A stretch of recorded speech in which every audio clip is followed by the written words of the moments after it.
Welcome to footballgameplan.com, where football makes sense. I'm Emery Hunt, the czar of the playbook.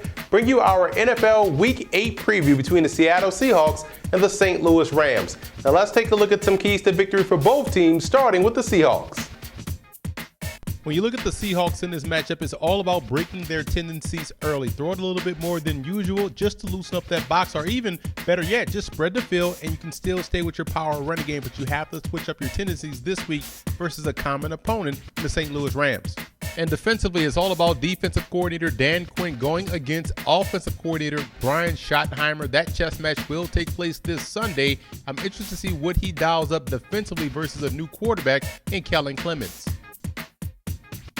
Now let's move over to St. Louis in this ball game, and the Rams have to stay on schedule offensively. I believe they can move the football versus Seattle, but it'll have to be with a combination of personnel groupings, misdirection in the running game, executing in a quick passing game, and capitalizing on timely big plays downfield. It's that simple. So I look for the Rams to also work Zach Stacy, who had a nice game last week versus Carolina, into the game plan early on both ends of offense. Defensively, it's all about getting those early wins, like winning on first down, getting off the field on third down. The one advantage the Rams have over other teams that are outside this division is the familiarity with the scheme and the personnel. That should help you out when you're looking to go against an opponent that you know very well. So again, it's about getting those early wins on defense in order for the Rams to be successful. Golden Tate is a big play waiting to happen for the Seattle Seahawks, and I'm going to show you how off of play action they can create a big play in the passing game with him this week versus the St. Louis Rams. So let's show you right here. We're going to run an out and up or bench and up with Golden Tate we have right here in the slot off of play action. So on the backside, you have your backside curl at 12 yards. Your tight end's going to check block, then release in the flat, giving Russell Wilson somewhere to go on the backside. But everything is going to be front side. So we're putting Golden Tate in motion, and at the snap of the ball, we're going to snap the ball once he gets inside leg of the guard. Why? Because Russell Wilson is reversing out, giving an illusion that he's handing the ball off on a jet sweep. But that's right there. It's going to pull the linebackers, fake the handoff as well to Marshawn Lynch, who's running a check down route right there. This will be your third read if you're Russell Wilson. So he reverse pivots, fakes the handoff here, fakes the handoff there, dropping straight back. We have your first read, which is a 12-yard curl to Sidney Rice.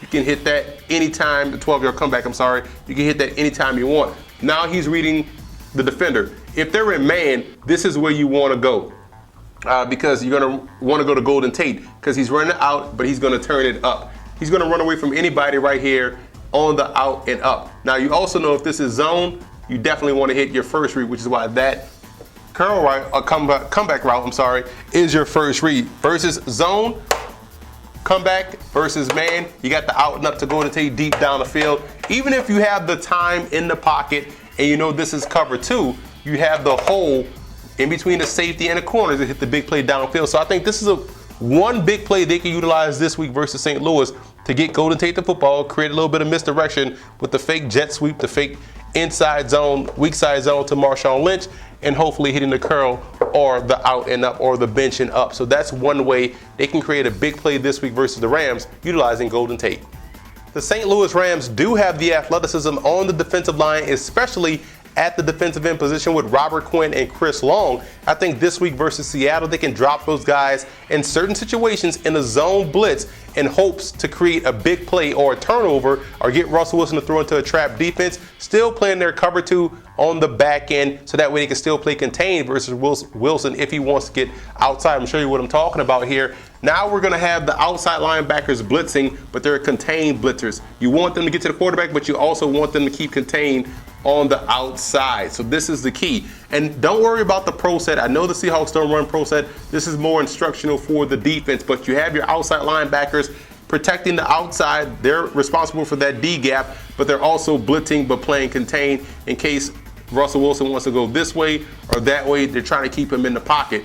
You notice we have the strong side defensive end, Chris Long, lined up in a 5 technique. His job is to get pushed, drop back into the hook to curl zone. Same way on the weak side, you have Robert Quinn getting upfield just a little bit, pushing, dropping back in his hook to curl zone. Now on the outside, we have your basic cover two principles. Cornerbacks have to get a jam. This is important. Funnel these guys inside to your help where your safeties have their deep half responsibilities. funnel those guys inside, and they drop back into their out responsibility. So you have hook the curl on this side, out on this side, hook the curl, out on this side as well. So you have 4 guys in underneath coverage, and we're going to send this middle linebacker. They're going to run a twist up front between the middle linebacker and the defensive tackle, who's going to shoot the A gap. We're going to have the middle backer shoot the B gap, hopefully influencing Russell Wilson to think, oh, they're coming, they're sending 6.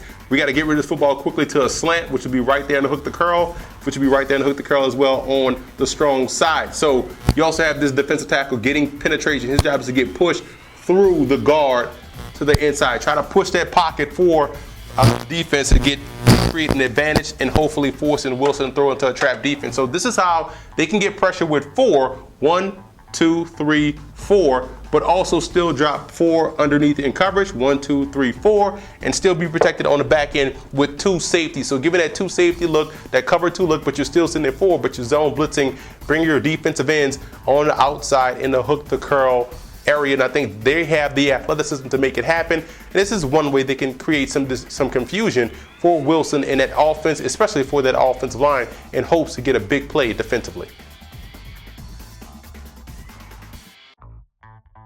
The X factor for the Seahawks will be the intermediate passing game. We know the Rams will work hard to take away the big plays deep down the field for the Seahawks offense, so it's up to Russell Wilson and those receivers to constantly get off bump press to make the short, quick passing game work. So I think the intermediate passing game will be a huge X factor in this matchup for the Seahawks.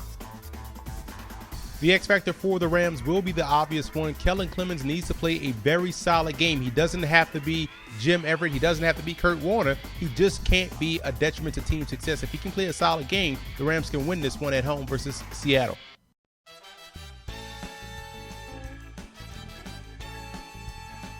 Now here are some coaching points for both teams in this ball game. For Seattle, you want to make Clemens work outside in. Take away both tight ends, Jared Cook and Lance Kendrick. Force him to go to those outside targets at wideout where you have the advantage on the corners. And you want to pass from the bunch formation. That's how you get that short to intermediate passing game going, and it takes advantage of an aggressive secondary. That way you can get those natural rub routes and pick routes. You might even be able to hit a big play deep down the field because of it.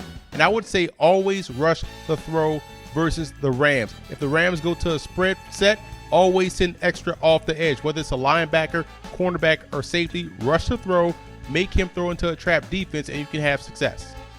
And for the Rams in this ball game, you don't want to make it about Kellen Clemens. It's more about running the football, staying ahead of the chains, getting off the field on third down defensively, and winning the special teams battle. If you're depending on Kellen Clemens to make plays, then you're playing losing football. And the Ram linebackers have to raise their level of play, especially in the passing game. You have to be able to win from the second level in the passing game versus Seattle, and you want to take chances versus the run. Trust your personnel out there on the corners versus the Seahawks wide receivers, so that way you can dedicate an extra guy in the box to stop the run. 126 yards on the ground a game is not going to cut it, and that would have you losing this ball game because we know Seattle wants to come in and run the football.